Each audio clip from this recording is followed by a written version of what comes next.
Do you know you can make party jollof rice from the comfort of your kitchen? Now you know, so let's get cooking. So I'll start by pouring my vegetable oil into my hot pot. When the oil gets hot, I'm going to add in my onions. Now allow the onions fry a bit in the oil for some minutes. After I've fried my onion for like 2 minutes, I'm going to add in my tomato paste. So I'm going to stir fry my tomato paste for like 5 minutes. Let me tell you the secret of making party jollof rice. If you get the sauce right, you get your party jollof rice right. So I'm going to fry this tomato paste well and add my pepper mix. For my pepper mix, I used red bell pepper, tomatoes, onions, and scotch bonnet pepper. That's tatashe, tomato, and rodo, but I used more of tatashe than tomato. For your jollof pepper mix, it is better and advisable to use more of red bell pepper than tomato. I allow this cook for a little while, then I add in my curry and thyme.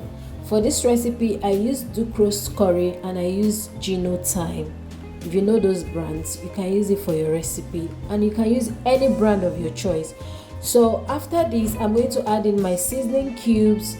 I use Knorr seasoning cubes. I stir a bit and I covered it to cook well.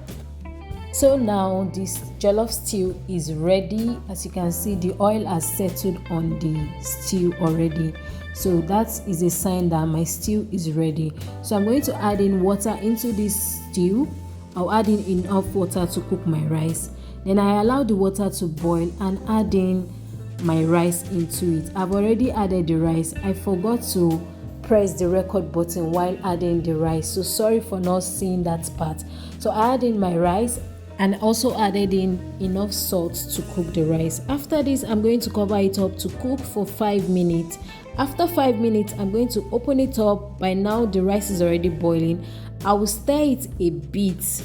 I'm going to stir this a bit and still cover it up to cook. After 10 to 12 minutes, I open up the rice again. By now the water is getting dried up gradually. I don't want to add in more water, so I'm going to cover this rice up with a parchment paper so the steam can also help cook the rice.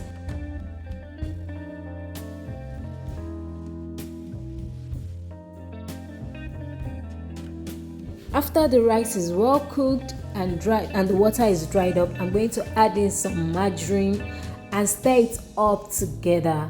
Right now, our party jollof rice is ready.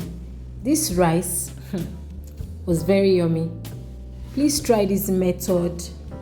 Party jollof rice is very easy to cook. If you've been finding it hard to make your party jollof rice at home, you can try this method, give it a try.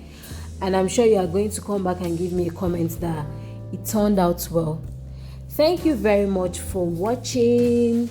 Till I come your way next time, stay safe, stay blessed, and I'll see you guys in my next video. Don't forget to subscribe to my channel. Don't forget to give this video a big fat thumbs up, and don't forget to drop your comments. Bye.